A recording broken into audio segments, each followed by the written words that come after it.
আওয়ামী লীগের ১৬ বছরের স্বৈরশাসনের বিরুদ্ধে সবসময় সোচ্চার ছিলেন সাংবাদিক ইলিয়াস হোসাইন। এর ফলে হামলা মামলার শিকার হয়েছেন তিনি ও তার পরিবারের সদস্যরা। দেশের বাইরে থেকে জুলাই বিপ্লবে আন্দোলনকারীদের পাশে ছিলেন ইলিয়াস হোসাইন। এই গত ১৫ বছর ধরে আপনাদেরকে যেভাবে জনগণের মুখোমুখি দাঁড় করানো হয়েছে, সেটার কাফারা হিসাবে আপনাদের জনগণের কাছে একটা সাধারণ ক্ষমা চাইতে হবে। স্বৈরাচারের বিরুদ্ধে লড়াই করা ইলিয়াস হোসাইনের পরিবারের বিরুদ্ধে নাকি এবার জুলাই হত্যাকাণ্ডের মামলা করা হয়েছে। পুলিশের বিশেষ ইউনিট অ্যান্টি টেরোরিজম থেকে ফোন দিয়ে তার পরিবারের এক সদস্যকে জানান তার বিরুদ্ধে ছাত্র আন্দোলনের মামলা হয়েছে।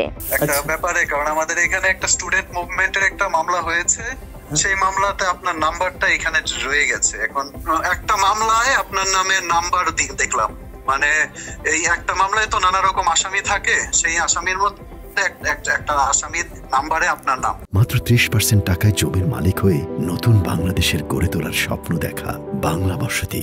সিনিয়র এএসপি ও অপারেশনস অফিসার পিয়াস বসাক ফোন দিয়ে তাকে দেখা করতে বলেন। তবে শুরুতে মামলার কথা বলা হলেও পরে তাকে ব্যক্তিগত আক্রমণ করে কথা বলেন পিয়াস।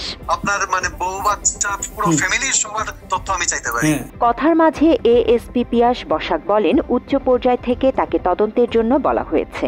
তথ্য মন্ত্রণালয় তো চেয়েছে, আরো অনেক বড় জায়গা থেকেও চেয়েছে। পুলিশের এএসপি পিয়াস বসাকের বিপি নম্বর 9017195238। বিষয়টি পুলিশের ঊর্ধ্বতন কর্মকর্তাদের জানানো হলে এএসপি পিয়াসের ব্যাপারে ব্যবস্থা নেওয়ার আশ্বাস দিয়েছেন তারা। জান্নাতুল ফেরদৌস তমা, বাংলা এডিশন।